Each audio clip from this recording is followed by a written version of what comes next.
Cyberpunk 2077. Now this truly is a game that I never expected to make a video on, at least not one with such a charitable and nice title. The reason for that being, and I'm probably not going to win any favors by just saying this right off the bat, but I never really liked this game a whole lot. I haven't enjoyed this game since the day it launched, and I gave it many fair chances. I think at least 3 or 4 times I tried to replay the game. This is like the 5th time that I replayed the game now to do this video. And I'm really glad that I did. You see the title of the video, so obviously I have either changed my mind or at least have some pretty positive things to say, which I do. Before we get started here, let me just clarify the format of the video and what exactly we're going to be talking about here today, because I have done another couple videos in a similar format, one of them discussing Starfield in the current year and one discussing Skyrim. When I make these, I have a few different goals. Number one, I want to talk about everything that has happened with the game since its launch. We're going to talk about all the updates it's received, all the DLC,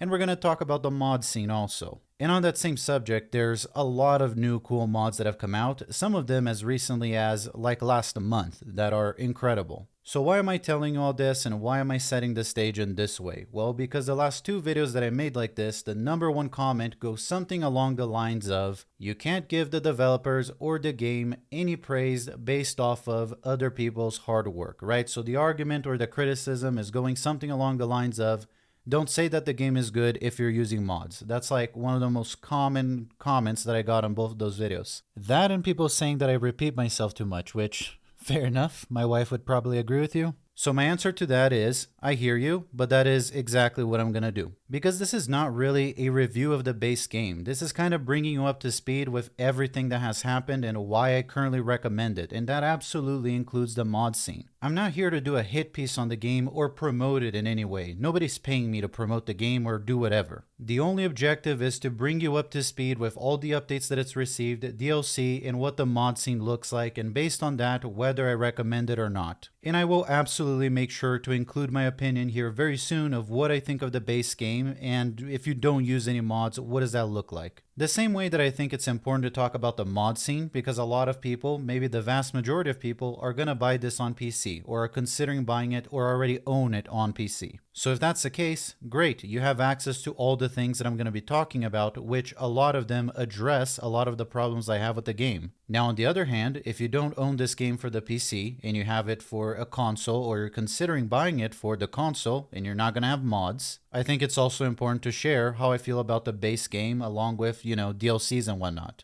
That way you're going to get a genuine recommendation and be brought up to speed no matter what scenario that you fall in, right? So on the spirit of that conversation, on the spirit of just talking about the base game and everything that has come out for it that does not involve mods, which is going to be a huge component of this conversation, but let's start just talking about the game. Do I recommend the base game?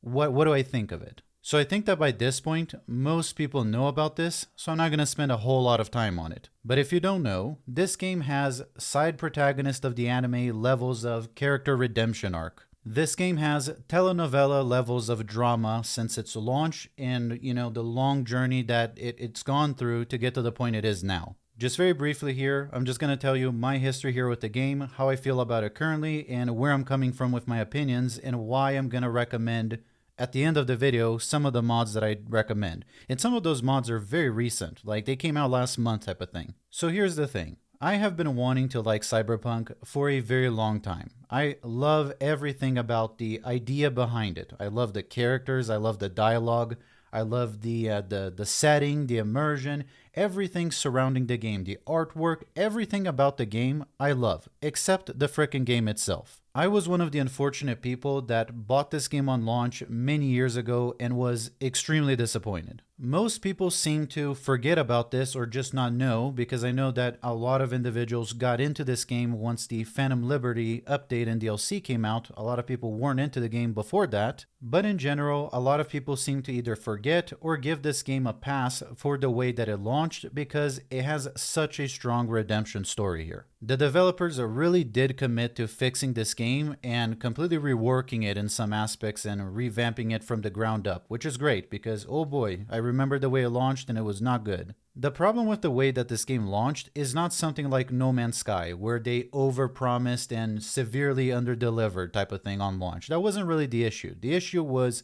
glitches. and bugs. It was the fact that the game didn't work. This is probably one of the worst launches for any game ever done in recent years. I remember it very well, and I was really disappointed and pissed off. So I buy the game on launch, I try to play it, it's unplayable, it's completely broken, I put the game down and try to get a refund and I can't. I wait a few weeks, I hear that the game has been fixed, I revisit the game, and truly, a lot of the things have been somewhat fixed. Without spoiling too much, I get past the first initial main story that launches the game with Jackie and all that, and I just can't get into it. There are some technical things that I could go on a rant about this game that I still don't like till this day. There are a lot of things about the game that I just don't like. I didn't like them on launch, and thankfully some of them have been fixed, but others are still just as bad. Let me not spend 3 hours here listing every little minute problem that I have with the game. Let me just tell you the main things that I don't like, which later on some of the mods and updates did help address. Number one, I already addressed, which were the bugs, and thankfully they've already fixed it, and now the game, it still has some bugs, but come on, if you like Bethesda games, it's not that bad. Number two, I really hated the driving in this game, and I still do. I learned to deal with it and get used to it, but I really don't like driving in this game. I felt like the cars were slow, that they don't steer right, that the city is way too tight quarters, and there's just like no point in driving. A lot of times it feels like you get places faster if you just run type of thing. I don't think I've ever said this about a game before, but I genuinely feel like this game is at its best when you're just being driven around by another NPC or something. I think that this game is very immersive, and some of those scenes, like just off the top of my head, when you're in the car with Dex, that first introduction, and you're in the back of the car being driven and you're seeing the city through the window, super immersive. I loved being driven around. But when it's actually time for you to take the wheel and drive, I just really don't like it. Which is kind of unfortunate because in one of the later updates, they did introduce vehicle combat, which just means you can shoot out of your car while you're getting shot at, and it's pretty fun. The problem is that everything is so crammed in tight quarters that I don't even know why that's in the game, honestly. In most instances that I've ever engaged in vehicle combat, what I basically do is I stop and I shoot out of the car. I don't shoot while the car is in movement. Now you might have a few answers to that. Number one, the driving's not even that bad, stop complaining. Number two, oh, it's a skill issue. You can't drive and shoot at the same time. Sounds like you're just bad at the game. Fair enough. My thought with that though has always been, and this might be a little bit silly, but hear me out. We are now in 2025, and for a few years now, I've had a car that is self-driving. Like my car drives itself. I don't really have to drive it if I don't want to. So how is it that a game that is way in the future does not have self-driving cars, or your car doesn't have that feature? I never understood that. It feels like it should be there. Oh, it's a skill issue, you just want the car to drive itself. Whatever, man. I'm just saying, you don't have to play the game that way, but I feel like if it's, in the future, we already have self-driving cars. Why is that not a feature? Now, I know that there are certain points of the game where, I'm not going to spoil the mission, but there are points where a AI or whatever drives the car for you and you're not really driving. But I would have liked to have seen that in the cars or something where you can leave the car in autopilot while you're just engaging in the combat and you can just focus on that. Because in most games that you do have vehicle combat, the streets are wider, there's more space, and it's, it makes more sense for that to be there. Again, Cyberpunk is way too tight quarters for it. Number three, the game has always felt extremely clunky to me. I never understood this, why it feels like you're constantly getting stuck on everything. And this pretty much extends to every aspect of the game, whether it be the driving, whether it be the gunplay, whether it be, dodging enemy attacks or whatever. I always felt like the game just felt clunky. The movement and the combat just never felt fluid to me. In that same spirit, the next thing that I really didn't like about this game was the gunplay. Honestly, at least at the time, I'm not talking about my current opinion, and we'll get into that soon, this game has one of the worst gunplays that I've ever seen. I did not enjoy it at all, and there's a few reasons for that, aside from just it being clunky. It extends to things like the AI being extremely stupid. This game felt way too easy. The AI seems to never hit you, and even if he hits you, you're just constantly healing. I didn't enjoy that, which leads me to my next point, bullet sponges. I cannot express to you how much I dislike games that have bullet sponges, whether that being the enemy being a bullet sponge or you being an invincible Rambo bullet sponge. It feels so unnatural and boring and completely breaks the flow of the game. Like in games that have guns, my expectation is that if somebody gets shot a couple times, they die, whether that be you or the enemy. That is my expectation. That's how I like my games that are at least shooters. But when I first played this game, I found myself constantly emptying like entire assault rifle magazines and the enemy still not being dead, or getting shot 100 times and running through a bullet storm, constantly healing myself and just never dying. Some games I kind of give a pass on that. If it's a game like Dark Souls or Sekiro or Elden Ring, games like that, they make sense that the enemies have more health type of thing. But a game like this doesn't make a sense at all. So you combine extremely clunky combat along with extremely stupid AI and a difficulty bar that if you increase it, all it does is it makes the enemy more spongy. I just did not enjoy this game for those reasons. And then we get into the conversation of the story of the game, which is super unfortunate because the game has a great story, great characters, great voice acting, great setting, atmosphere. Everything about Cyberpunk in its world is amazing. In a world of extremely boring and seemingly uninspired AAA games where a lot of times the voice acting seems to have been done by a robot, there seems to be no love, most notably I can think of AC Shadows recently, this game is actually a huge breath of fresh air. The voice acting is amazing. You really buy, the immersion. You really buy that you're there and you buy the story and the characters. Whether it be V, whether it be Jackie, whether it be Dex, all these different characters. I don't think there's a single character in this game that I don't like. Everything about the world, the characters, and the story is just so well done, it should be textbook for how other games should also do it. It's truly the best part of the game. And Night City is just so unapologetically adult. Everything is very adult oriented. If you play the game, you know what I'm talking about. The game is for sure not ashamed of what it is. It knows what it is and it's leaning into it, which is great. Everything is, in a world where everything is so boring and sanitized, this game thankfully breaks the mold. I just didn't like the fact that I felt constantly dragged through the story. I wanted to have reasons to explore more of the city. I wanted reasons to interact with different things, and there just never really were any. I know that the game has side quests and there is side content in the game. And as a matter of fact, they are handcrafted. They're not generic at all. They're pretty well done. But not only is there not enough of it in my opinion, but the city feels not lifeless. It feels like it feels like a museum. It feels like something that you can look at but you can't touch. Just a quick example being, you walk up to vendors, they're selling hot dogs, they're selling ramen or whatever, and you can't really buy anything from them unless it's a gun vendor or something. There are all these different cool things going on, and none of it you can really be a part of. The only thing you seem to be able to do for the most part is follow the story. Now, thankfully, in the game's defense, like I said before, the story is pretty good. The problem that I have is that for this type of game, for it being an RPG, I would like to have had more freedom. And the game makes you feel like you have a lot of freedom to explore, but when you actually go and do that, there's really nothing to explore other than sightseeing. I also didn't like the economy of the game. I felt like you get rich way too quick, but that's, pretty common criticism for most of these games. Usually you gotta fix that with mods, so they kind of get a pass on that. So these are the main things that I did not enjoy about the game when it first launched. And even with many of the updates that they received that we'll talk about and the DLC, even then, it still wasn't for me. Okay, so that is the end of my rant of the things that I originally didn't enjoy about this game. Some of them have been addressed, some of them haven't, some of them I fixed with mods. That is the main reason why I'm giving you this context, because a lot of my mod recommendations towards the end of the video are going to be addressing exactly these things that I originally didn't like. Thankfully, the mods mostly fix. So what else is going on with the game since its launch? What are all the updates? What's the DLC like? What has all happened? Again, one of those things that I could just sit here for 2 hours and talk about every single update, but let's talk about the main one, which is the Phantom Liberty update that they received along with the new DLC, which is what I think made the game really popular. I know that the game was popular before that, but a lot of people came back to the game and streamed it or bought it for the first time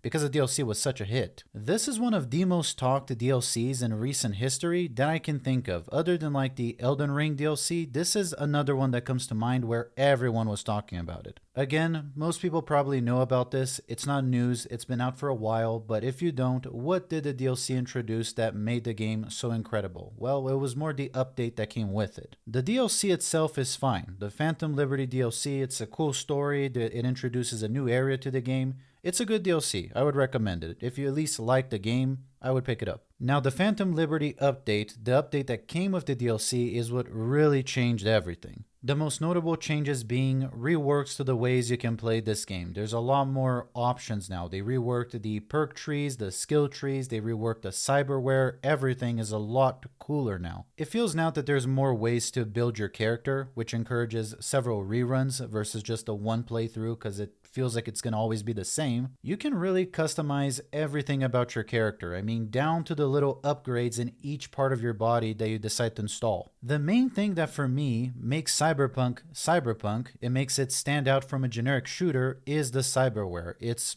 one of a kind. It's very cool the way they do it. You can customize and upgrade every part of your body, down to things like your central nervous system, going as far as being able to also enhance your eyes so you have better optics or better hacking, or implant swords in your arms so now you have mantis blades coming out of your forearms. It's just badass. So these are the main things that they reworked that truly enhanced the experience and made the game a lot more replayable and a lot more interesting and unique. I think that this update alone is reason enough to revisit the game if you haven't played it since. It's really that good. So that is what's been going on with the game as far as updates and DLC and, where it currently stands out of the box. Things that you can buy at the store type of thing. And this is where I give you my extremely unpopular opinion. And I say that, I bought the DLC also the day it came out and I still didn't like the game. By now, it was probably the third or fourth time that I tried to revisit this game. I really wanted to like it. There's an aspect of,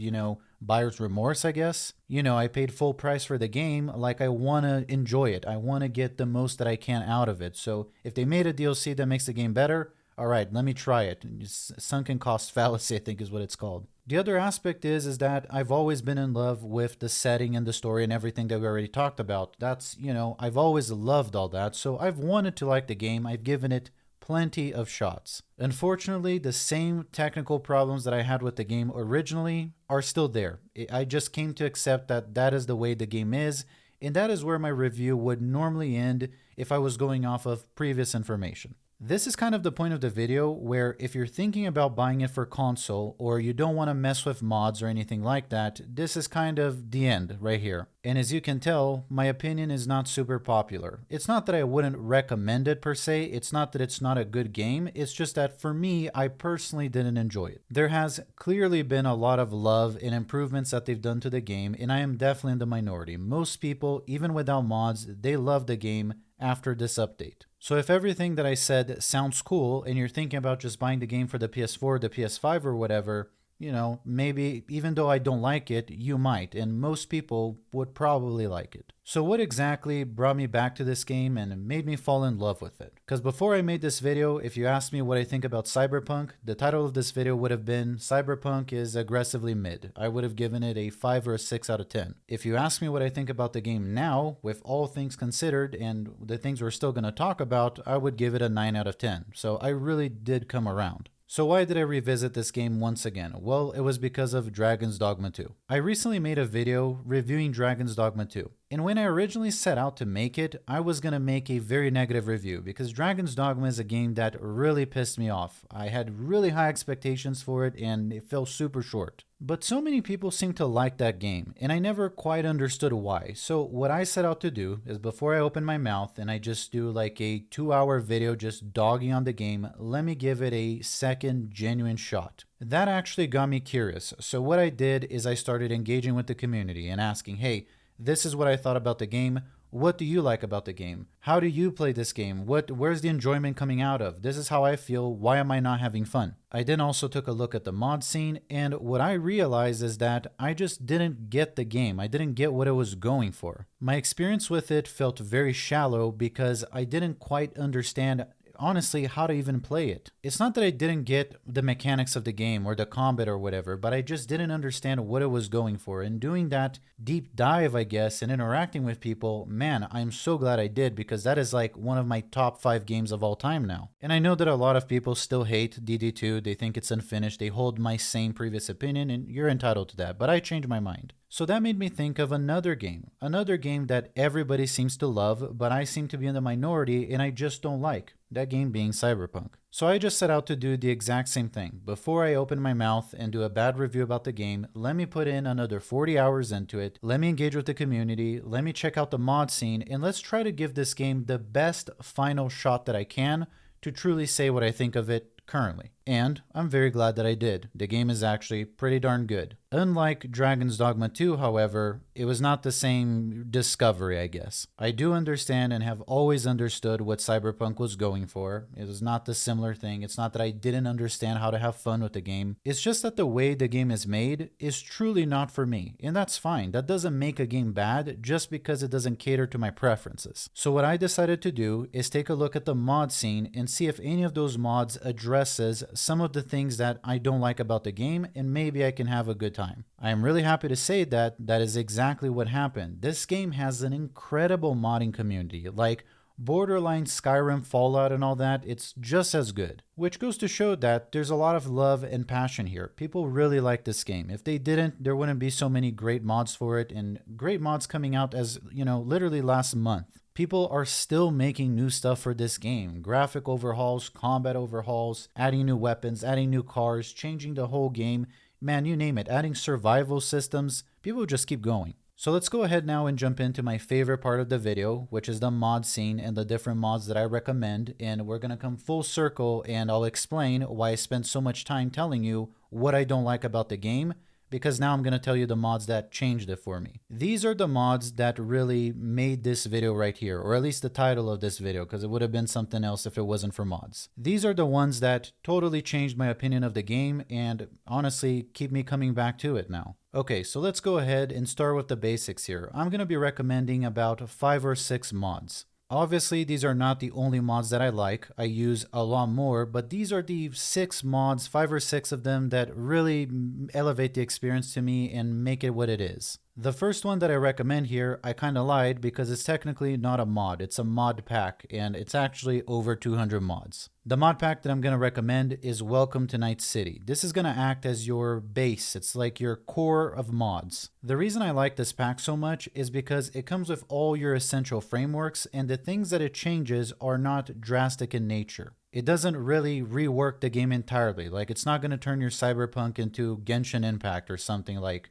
Lorem does for Skyrim. This is kind of similar to something like the Constellation mod pack for Starfield, where, it's going to make a lot of quality of life improvements, change some things here and there. Some of them you won't even notice, but it's not going to rework your entire game to where you don't feel like you're playing Cyberpunk anymore. Also, the reason I recommend it is because it's very stable. I didn't get a single crash using this pack.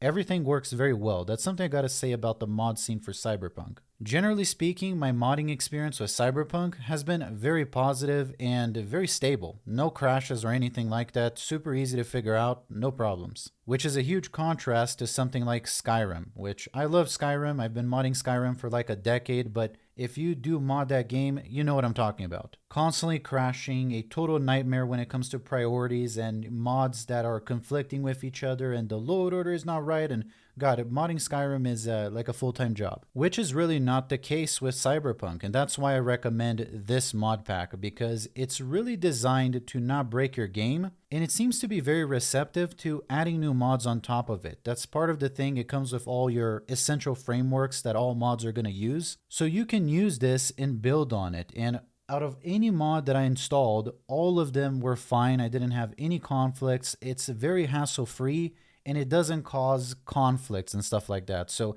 that's why I recommend it. Now, of course, there's tons of mod packs that you could choose from, but this is the most popular one for a reason. It's the one that has the most downloads, and I think that this is why. It's really still very loyal to your vanilla experience. I'm not going to go over every single mod in this pack because it's over 200, so I'll just give you a general idea of what it's trying to do. Aside from immersion and quality of life improvements, what it's really trying to do is it's trying to turn Night City into a living, breathing city. It's supposed to feel like The city is alive and things are going on regardless of you. You just happen to live in the city, but you're not the center of the universe. But generally speaking, one of the things it does is it adds a lot of these random events, a lot of different things going on that you don't have to partake on, and they're happening regardless of you. So that's really the goal of this pack. Immersion, quality of life improvements, and making Night City feel alive. Okay, so now before we get into the really fun stuff, let's just talk about graphic improvements. There are a metric ton of mods to improve the graphics of this game. If you just throw it on YouTube right now, Cyberpunk Photorealistic 2025 or whatever, you're gonna come across all these different videos where the game looks like real life. So you could technically do that with your game. That is usually going to be done with a combination of several mods that we could go on a list here, but you can just check that out for yourself if you want to turn your game into real life. I'm going to recommend one graphics mod that could be a good starting point, or if you're like me and you don't care that much, just use this one mod and the game's already going to look a lot better. The single graphics enhancement mod that I'm going to recommend is Nova LUT 3.0. Not much to say here, just makes the game look a lot nicer. Alright, so finally now, let's get into the 3 mods that really changed the experience here and are what made me actually like the game. So the first one that I'm going to recommend is a very simple mod. I told you at the beginning of this video that one of the things I hate the most about this game, and it's the reason I couldn't get into it, is bullet sponges. Well, this mod fixes that. The mod that I'm going to recommend for this is Hardcore 22v2 Complete Realistic Combat Overhaul. This is the one that I like the most to make the combat more lethal. Super simple, it just makes it so things die faster and you die faster. Just makes the combat more lethal, and this is how I feel like the game should have been. Now the next mod that I'm going to recommend is really where the money's at, man. This is the mod that really changes the game, and even if you don't care about the spongy combat, if you're going to download one mod out of anything I recommended, this should be the one. This is a very new mod. It came out on March 8th, so it came out like a month and a half ago or something like that. It's called Combat Revolution AI Overhaul in High Stakes. So what exactly does this do? Well, it makes your game frickin' evil.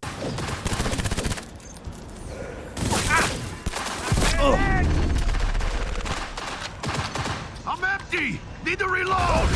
Got a boost! Heads down! Keep it together!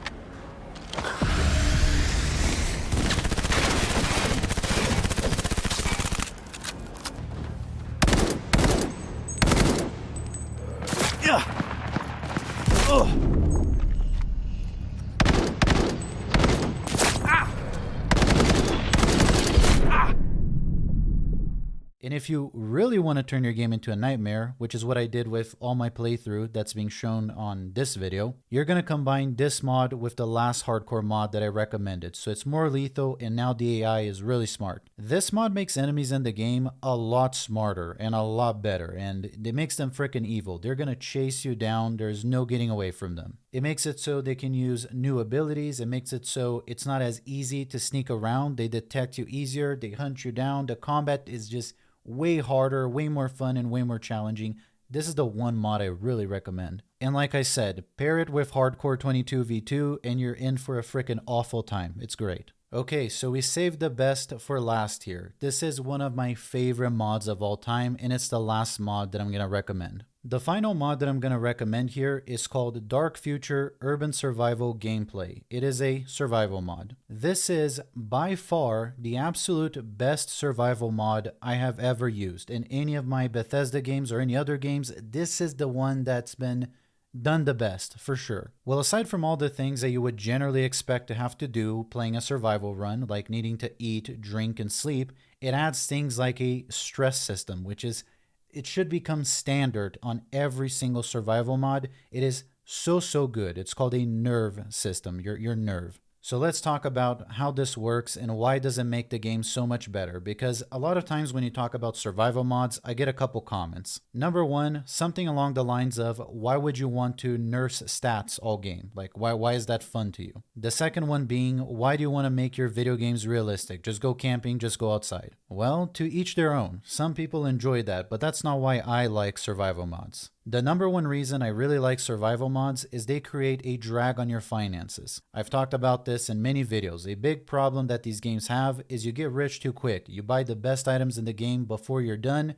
and then it just loses its magic. This mod kind of keeps your finances in check. It makes the game feel harder, like you're having to work towards things always. The second thing I enjoy is that it really enhances a sense of immersion. If you remember, one of the things that I said very early on in the video is that I felt like Night City was a place that it's really pretty to look at, but you can't touch. It's like the city is a museum. Well, this helps bring the city to life. Now consumables really have a purpose, and vending machines and stuff like that, and other vendors in the game, like they actually hold meaning now. If you're not playing a survival run, a burrito serves no purpose, alcohol serves no purpose, cigarettes hold no purpose. With this type of playthrough, everything adds meaning. The other thing that I like is it adds a sense of difficulty. The reason for that is because all this stuff reworks your carrying capacity also. So you can't just always carry weapons and the nicest stuff and never get rid of it. You're going to have to consider carrying food, carrying water and stuff like that, and other items we're going to talk about. So it adds a layer of planning and difficulty that I really like. This particular mod introduces a very slick, probably the coolest looking HUD that I've ever seen for a survival mod. It's really, really well done. It's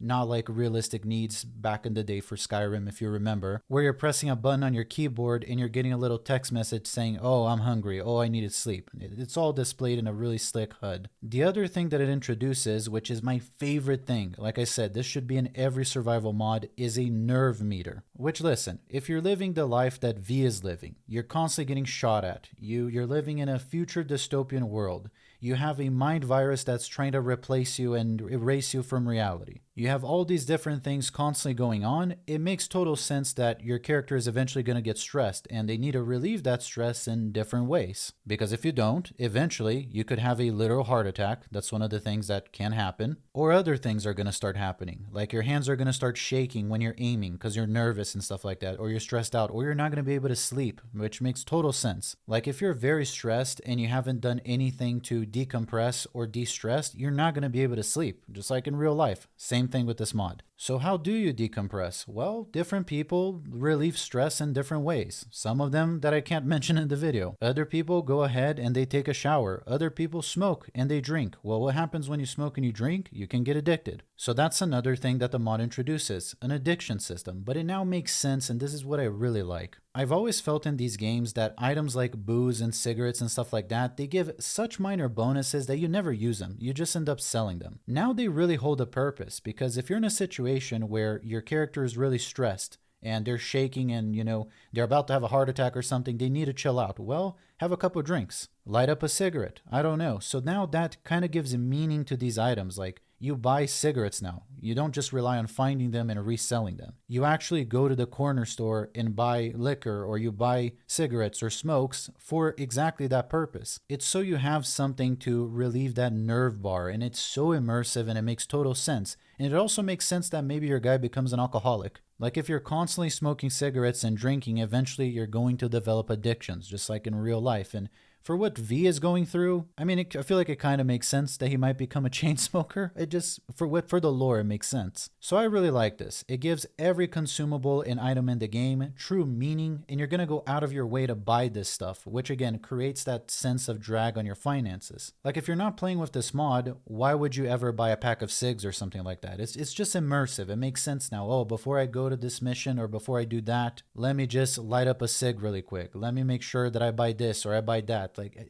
I enjoyed that a lot. And what I would highly, highly recommend to continue on that sense of immersion and adding on to that feeling of you being able to be a part of Night City as opposed to just being a museum, I'm going to recommend an add-on here, which is technically a separate mod. I know I said that this one was the last, but these are almost a must to have together. Like if you're going to play survival and you're going to use Dark Future, go ahead and absolutely get the mod Street Vendors. Super simple mod. All that it does is it makes it so the street vendors in the game now actually sell the things that they're supposedly selling. I don't know why this wasn't a part of the base game, but if I had to imagine, it's because, yeah, none of these consumables really serve a purpose anyway, So why make the vendors sell them? Well, now because of Dark Future, they do have a purpose, and now the street vendors themselves also have a purpose, and the hot dog guy sells hot dogs. The ramen guy sells ramen. The corner store sells liquor and cigarettes. It just makes sense in the context of the type of run we're going for here. So my friends, these are the mods that I recommend. These are the essential quote-unquote ones that really change the experience for me and are definitely going to have me coming back over and over. That doesn't mean that these are the only mods that I use or the only ones that are cool or that I would recommend. There are tons. It's just that we start getting into the territory of a lot of them are just flavor. I don't think there's a point in sitting here and recommending 100 mods that just, add new cars or new weapons or reskin certain things. You can choose what you like. So to answer the question, would I recommend Cyberpunk 2077 in its current state? The answer is yes if you're on PC. If you're on console or if you don't plan on playing with mods, then to me it's a maybe. I'm inclined to still suggest it because again, I'm in the minority and most people like the game. You're probably gonna like it too, regardless of mods. However, if it's just me, my personal recommendation, the answer is an unfortunate, I'm gonna get crucified, it's no. However, if you're playing on PC and you expect to add a few mods into the mix here, it is a resounding yes. The mod community really makes this game. As always, if you stuck with me till the very end, I thank you very much for your time. Don't forget to leave me a like if you did in fact enjoy this video, and if you want to see more content like this, don't forget to subscribe. Have a great weekend. Thanks for watching.